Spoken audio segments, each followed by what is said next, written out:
Hello and welcome everyone to the Heal Yourself, Heal the Earth Global Online Conference, where you will receive inspiration and empowering tools to deepen into your path of personal and planetary healing. I'm Monique Challis and I'm your host for the event. And today I'm really thrilled to be speaking with Jocelyn Mercado. Now, Jocelyn is a spiritual guide for the modern world, a transformational life and business coach, holistic health consultant, writer, environmentalist, and founder of Sacred Planet. So welcome, Jocelyn. Thank you so much for being here today. Thank you so much, Monique. I'm really excited to be here with you today. I'm excited too, because the title of Jocelyn's talk is Conquering Fear for Rapid Personal Evolution. So let's dive right in. And I wonder if we could begin with you telling us just a little bit about your own story and your own journey, maybe some of the fears you conquered along the way. Yeah, absolutely. Thank you for asking that. Yeah, well, I think that, just as a preface to what I will share about my own story, it's so important to really recognize that at this time on our planet, we are being called to do our personal development work, our spiritual work, and to take action in very new and different ways than we were doing, 10 or even 5 years ago. Right. And so we're being asked to step into our fears and to step up with courage in a whole new way. And so I just want to share that at the beginning here for all of those who are thinking, oh, fear, I don't need to worry about that. Right. I think we're all feeling it really strongly right now, like this invitation to kind of step into the shadow, to step into the places we've been afraid to look at. So I invite you all to open up to this as a really big adventure, not something to be afraid of. And so, yeah, in my life, I've dealt with fear ever since I was very, very young. I had big fears. And so, it's certainly something I've been called to look at again and again in my life. And even from my earliest memories, I had really strong separation anxiety as related to my mom, and I could not be away from her. I would have panic attacks if I was away from her as even, as young as 3 and 4 years old. And I have memories of this. And as I grew older, the separation anxiety seemed to heal. I could be away from my mom and be okay. But when I got my driver's license when I was 16 years old, I was so excited. It was the first time I was going to be able to drive all by myself without having an adult in the car with me. Mm-hmm. And I, of course, decided to go to a mall, as any good 16-year-old would do. And so to get to the mall, you had to drive on the interstate where I was, just for like a half a mile.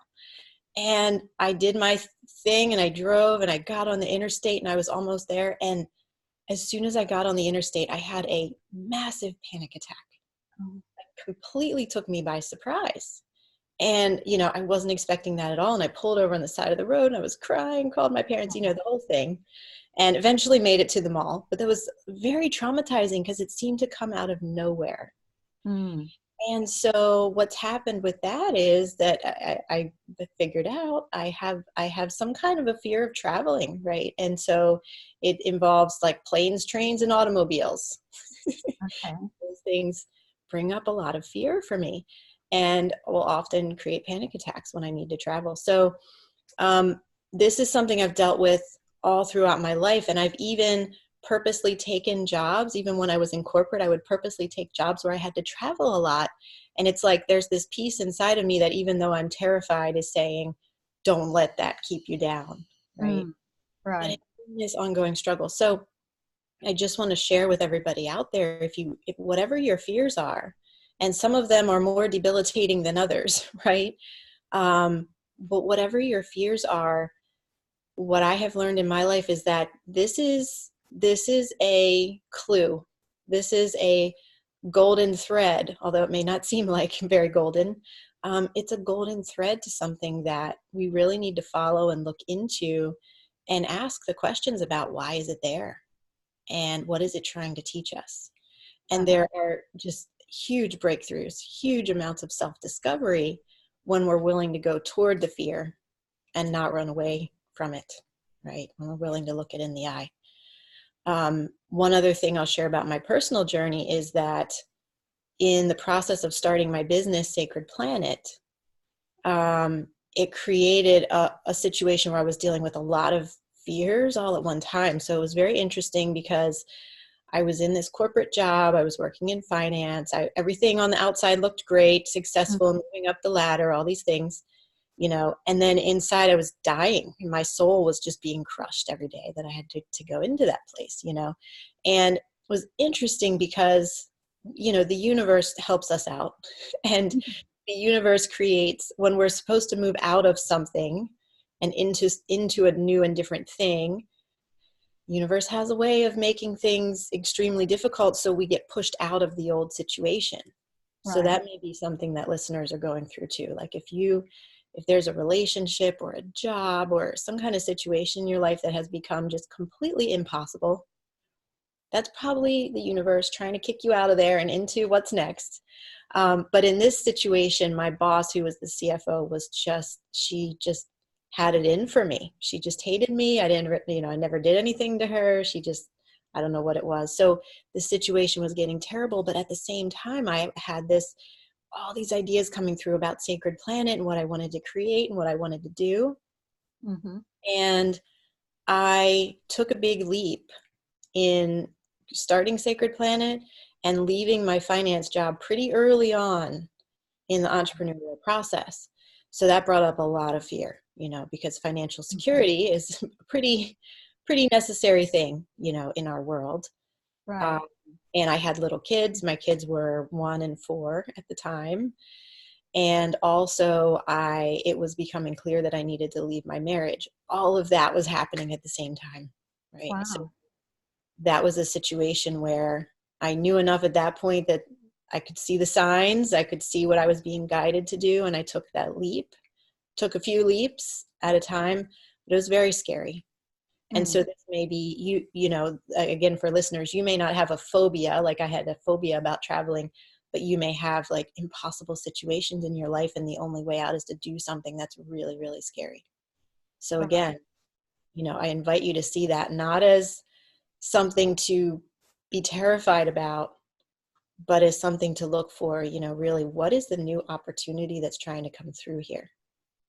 And how did you arrive at that sort of perspective? Because you said things were coming through and you were being guided. So had you always been kind of connected with your intuition? Did you have teachers? Did you find a spiritual teacher or a guide? How did you make that leap?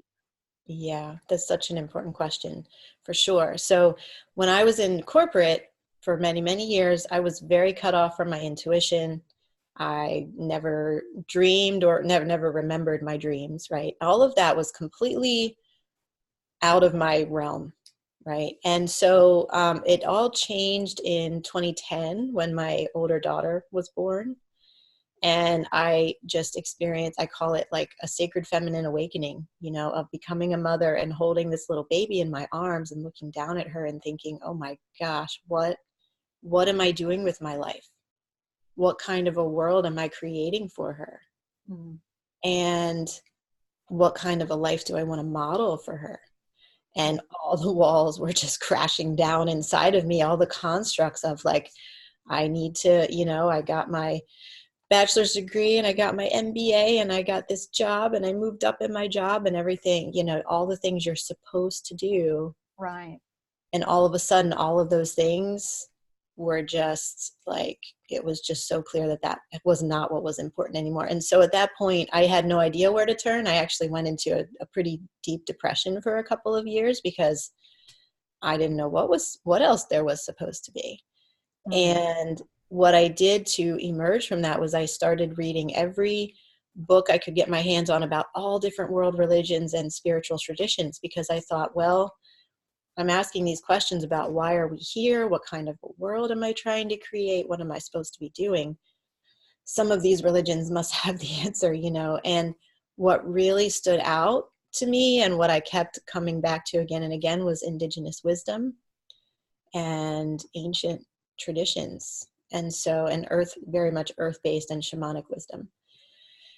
And so by the time that I knew I was being guided to start Sacred Planet and leave my business. That was 2015.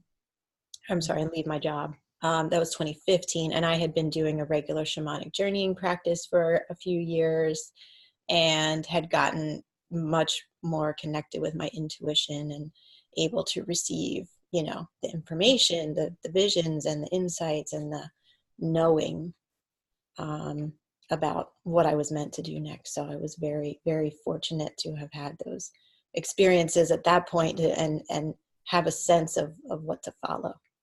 Right.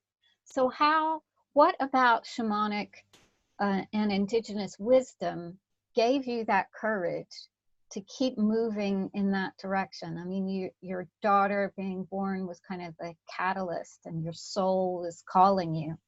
But how did you sort of keep going against really the grain of modern society? Let's face it, you know, you had everything, as you said, from the outside, it looked perfect, but yet you were following this different path. Yeah. Yes. And that can be very lonely and very isolating, which is really important to point out. So if anybody's listening and you're following that path, or you're thinking about stepping out on that path and you're worried about friends and family and what will they think and what will the world say about me, it's really hard. It can be very isolating, and it's so important to follow your heart. Right. Because what's going to happen is you will find your new tribe, right? You may or may not need to let go of old relationships. Probably there will be some you need to let go of. You probably already know which ones those are, in fact. But you will find your new tribe. You will find the people who are, their souls are aligned with your soul. When you choose what you know in your heart, and you start doing things, even if it sets you apart and makes you a little different from others, you got to trust that you're following your own path, and those people whose souls are connected with yours will come into your field. So I want to say that as a side note. But yes, so another piece of my story is that I had a lot of anxiety and depression all throughout my childhood and teenage and early adult years. A lot of anxiety and depression. Lots of times I would just sink into a depression for months or even a year or two at a time. And I never knew why. It was like, what is wrong with me? You know, I don't know. But a lot of it is that I from an early age, I thought about things very deeply. Right. And I would think about death, and I would think about dying and being alone when I would die, and, you know, these horrible things, right? Very serious for a kid or a teenager. But these were things my mind was pondering. My moon is in Scorpio, which probably explains a lot of that for anybody who's astrology minded.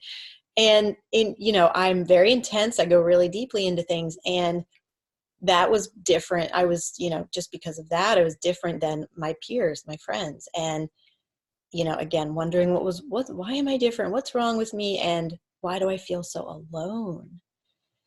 And what I found out when I started really studying indigenous wisdom and shamanic and earth-based practices, and especially when I started doing the shamanic journeying, and, you know, when we do shamanic journeying, for anybody who doesn't know, it's a meditative practice, but you can play a drum or a rattle, you can listen to a drum or a rattle, or even listen to certain kinds of music. And your brain goes into a theta brainwave state. So our normal waking states are alpha and beta. Deep, deep sleep is delta. And theta is between those. Theta is like a deep meditation, or it is a light sleeping state. And so when, you know, the drum especially puts us, you know, we're listening to a drum and we sink into that theta brainwave state, we have access to this much larger field of information, like the higher intelligence of the universe that is always available to us, that we receive through the dream time, we receive through meditation, even in moments of awe, like standing at the top of a mountain you've just climbed and looking out at the beauty like that. That is very similar to this theta brainwave state, because it's like a deeper connection to the oneness. And so shamanic journeying can take you very quickly into that theta brainwave state by listening to the drum or the rattle or the music. And when I started doing that, I started having these really very visionary experiences, which was a surprise for me. This is not something I had experienced before. And I saw my guides, I saw my angels and my ancestors all around me. Wow. Many times, especially in those early journeys. And what I realized, and I have chills even as I think about this now, what I realized that was so different from what my experience had been up to that point is that we are never, never alone.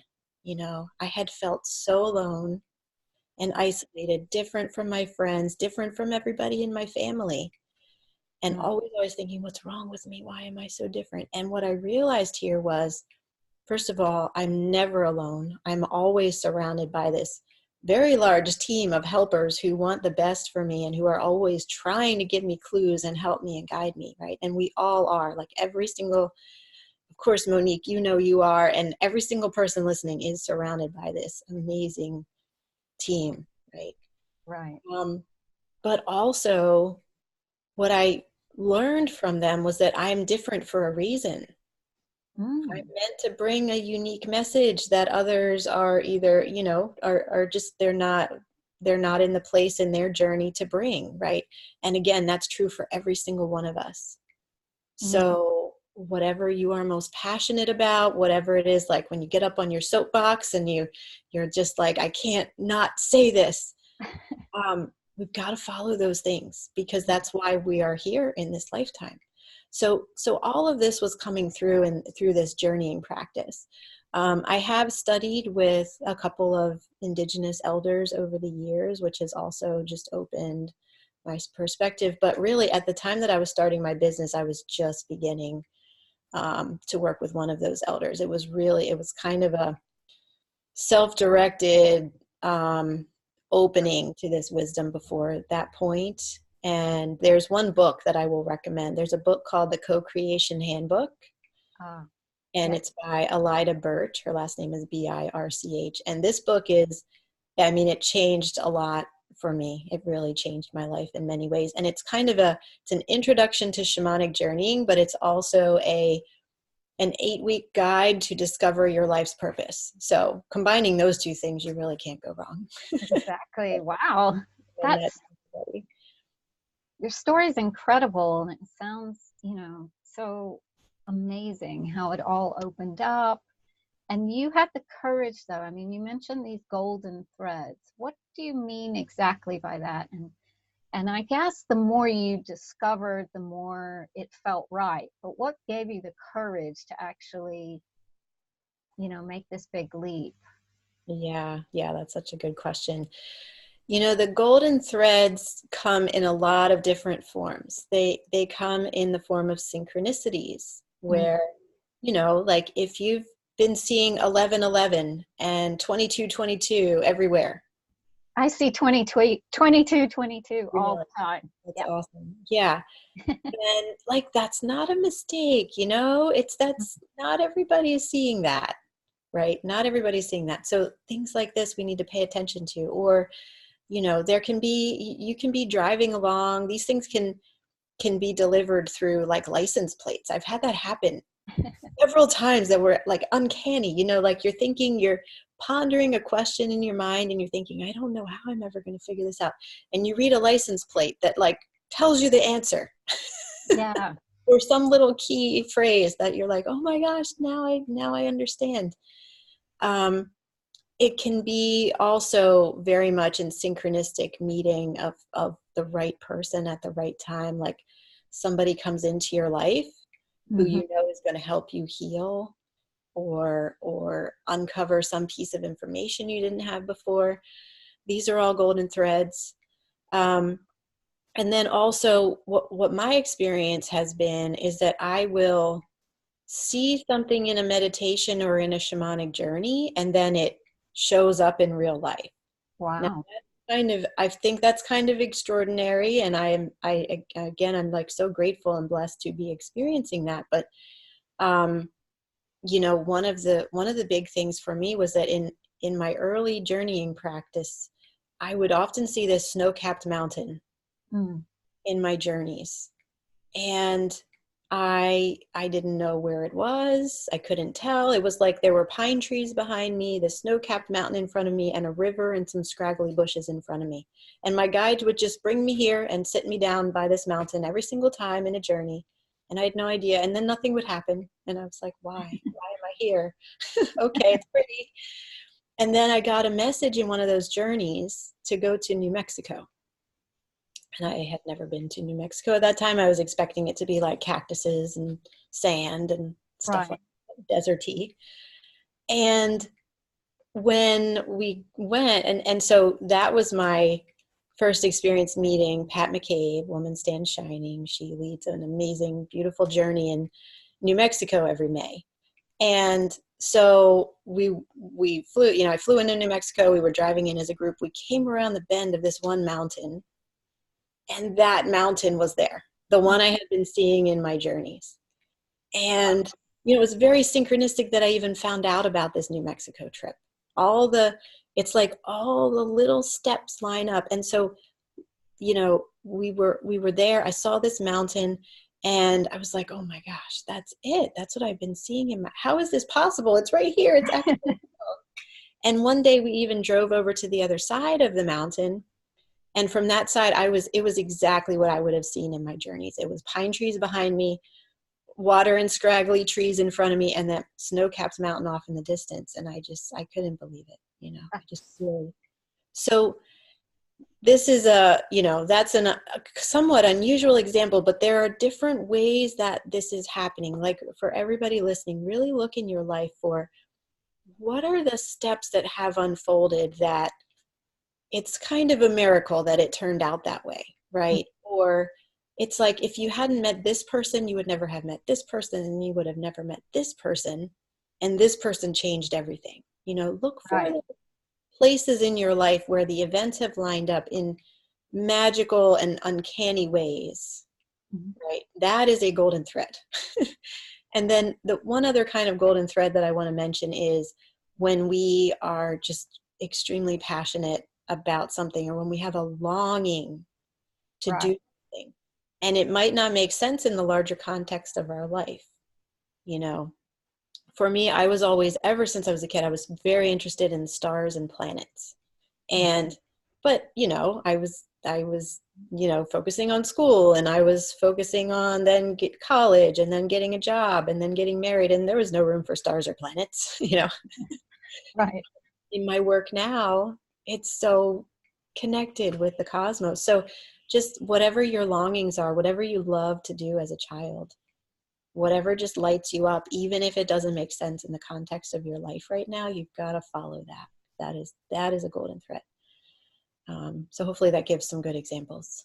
That was amazing. It sounds like just a magical journey, but I know in the beginning it might be different. So how can people transcend their greatest fears? I mean, do you have a step-by-step? Do you have a way to start out, a way they can ease into it?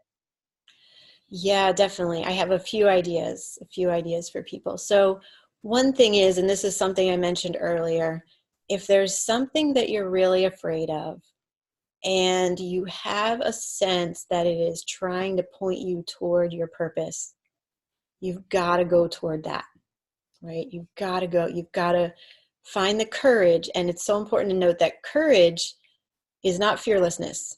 When we have courage, it doesn't mean we're not afraid. Courage means we are definitely afraid, and we choose to move toward that anyway. And this is so important, and it's very scary. But, one way to do this is to look at what is the basis of our fear? Like, what are the beliefs that are underlying that fear? Because when we then boil it down to what are the belief systems that I'm carrying that are creating this, then we can really work with that. So I'll give an example. And then also my free gift is a journey through this to help people with uncovering and overcoming their fears. So one example of this, and something that a lot of people may be feeling right now, is you may feel that like you have an important message, you have something that you're meant to share with the world, especially as related to the earth and all that is happening environmentally right now, as an example. But you may be terrified to get visible around that, Mm. to actually speak up, to actually have to deal with what your friends and family will think of you if you speak up about it, it can be scary to think about the idea of people agreeing with you and wanting to follow you in that, right? Like, well, how would Yeah. that change my life?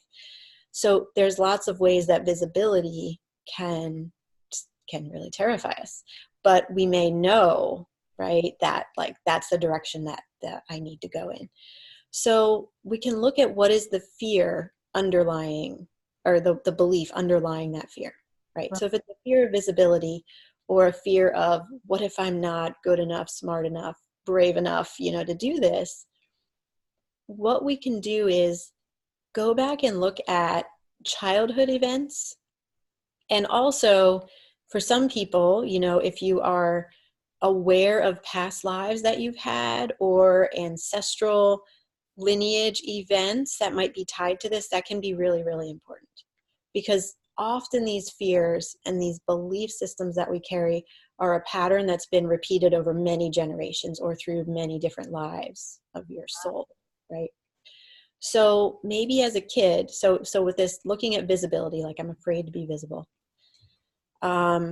Maybe as a child, maybe as a 3 or 4-year-old child, maybe you love to dance and sing and be really crazy and just spin around the house. And maybe your parents said, no, dear, calm down. Don't be so crazy. Don't be loud. Just sit in your chair and be quiet. That kind of thing. A lot of us got that kind of a message as kids. Right.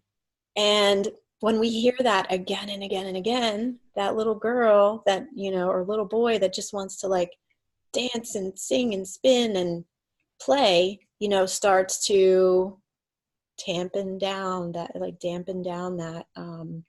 Mm. that desire, that longing that they have to just express. And so by the time you're 20 or 30 or 40 years old or more, you're really accustomed to just pushing that down. I can't be too loud. I can't be too much. I can't dance. I can't, express myself as I really have been longing to all my life. And that's very deep, right? It's Yes. really important to look at this because it's been going on for so many years. And those years, like between the ages of 2 and 7, are just very, very formative. Whatever we take in from our parents' beliefs, from experiences that we have at that time, it will, we carry those things with us for life. So what we can do is look at that belief that I shouldn't be too much. I shouldn't be too loud. I shouldn't express myself.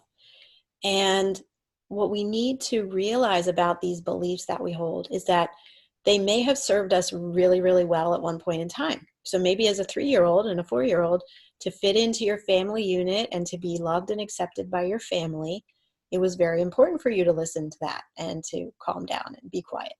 Right. It was important for your survival. Yeah. When we are, yes, absolutely. Because when we're that small, we completely depend on our parents or the authority figures who are around us for our food and shelter and clothing. I mean, it's a very survival level. We know we need to be loved and accepted into that family in order to survive. So yeah, it's pretty serious. And so we carry that on a very deep level, and it does become a survival level fear. Thank you for pointing that out, Monique. And because then when we go and think about being visible and expressing myself in a different way and being too much and too loud now, it's like, whoa, no, I could never do that. That threatens my survival. Right. Like that's what our subconscious mind, our deep inner belief is. But we can work with this because we can see that we needed that belief then as a child. But now as an adult, things are completely different. The world is completely different, for one thing. Right. You really need to be speaking up right now as much as we can. And also, we're safe to do that, right? We can speak like I'm sharing, like all that you're sharing here, Monique, and all the speakers are sharing our message in a way that lots of people can hear it, and we're safe in doing this, right? So it's the same for you who are listening. There are ways that you can share where you will be safe.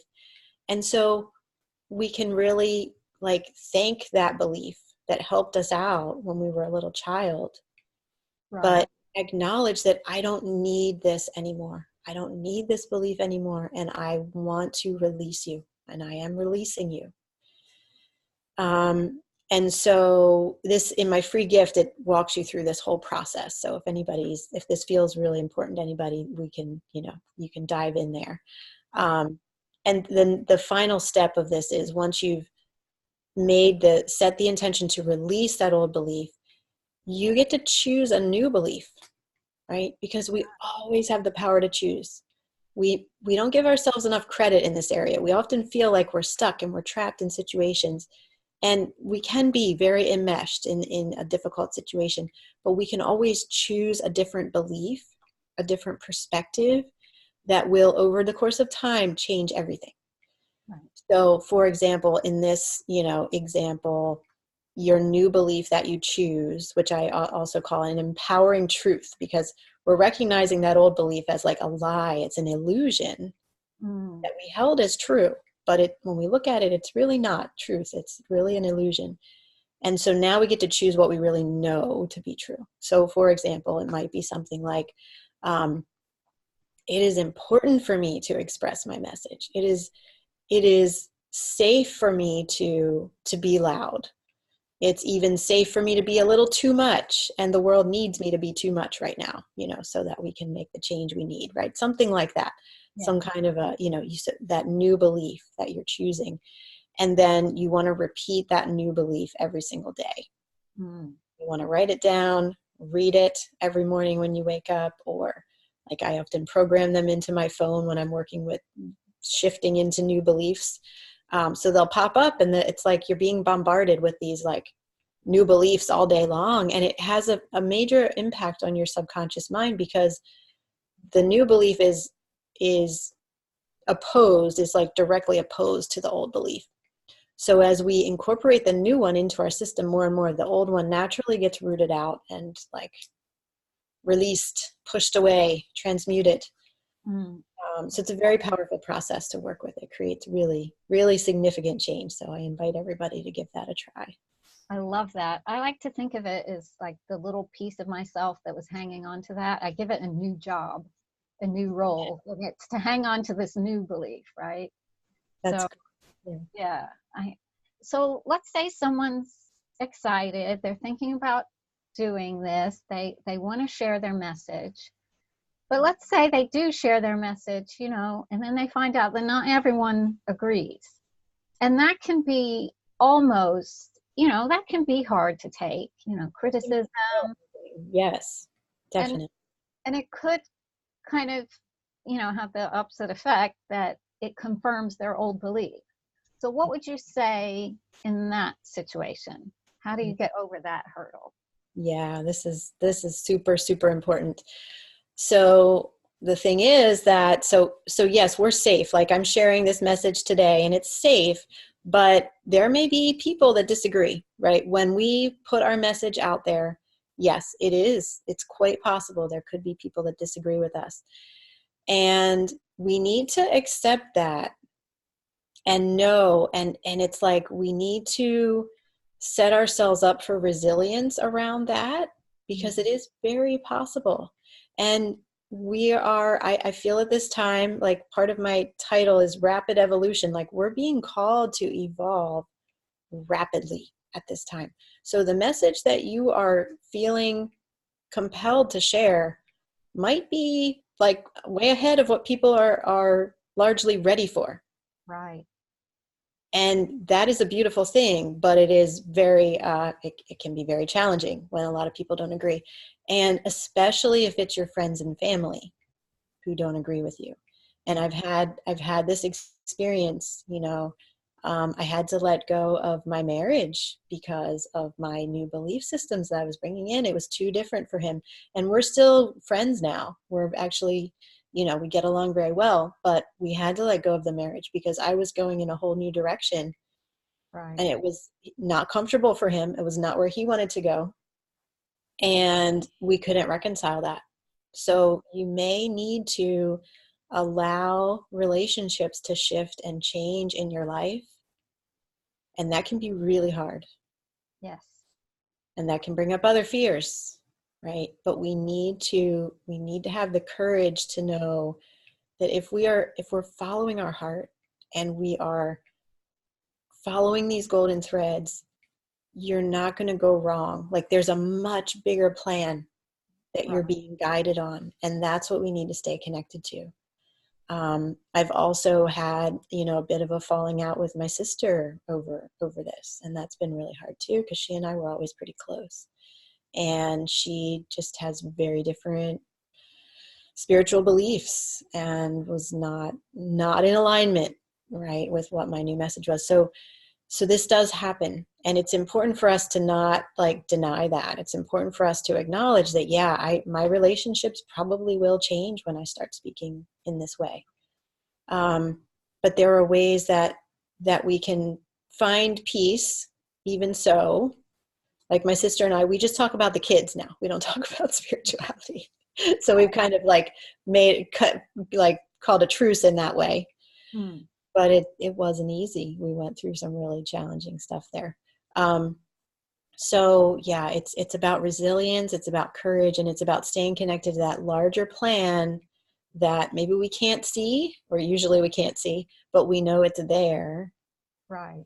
And when we're following the synchronicities, the golden threads, we're following our dreams, we're following our passion and longing, what's in our heart, you're not going to be led wrong by that.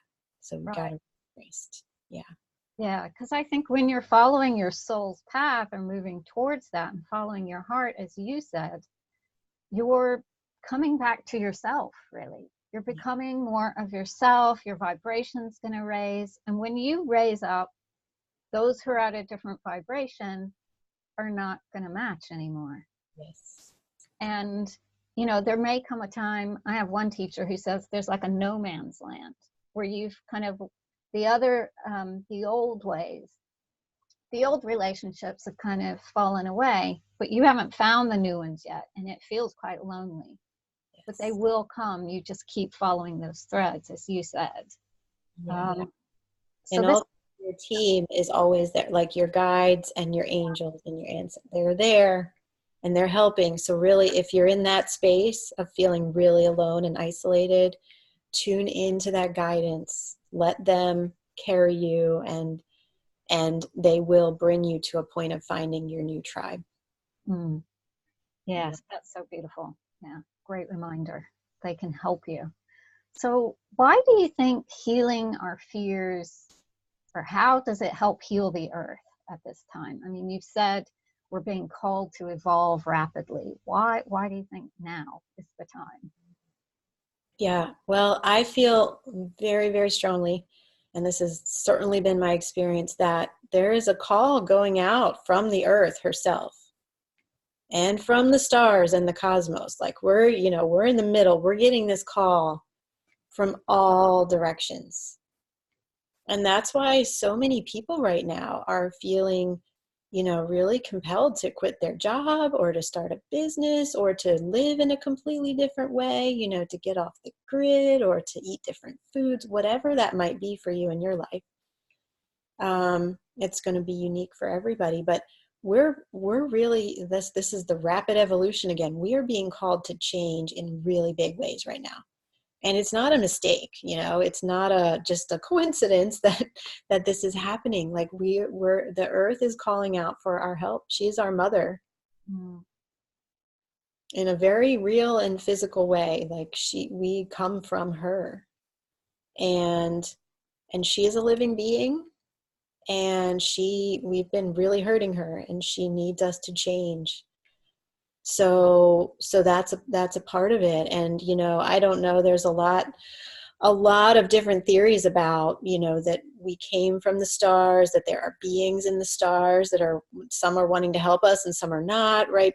But there is vast intelligence out there in the stars and the planets and our sun. And all of these beings are communicating with us, trying to guide us, trying to help us on our path. So if you are feeling the call right now, it's so important to respond to it, because that means you're tapped into this larger plan.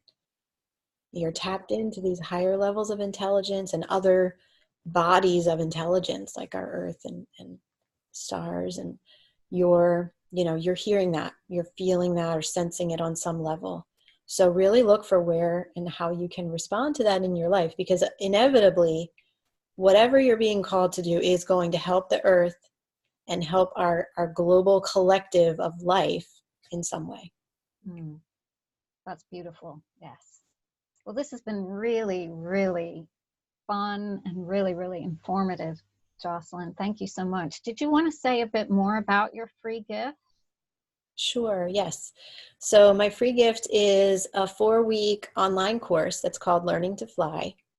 And it is about letting go of your fears so that you can live the fullest life. And it will, at the beginning, it will take you through that process of looking at your limiting beliefs that might be holding you back. How can we work with them? How can we release them and powerfully choose new beliefs?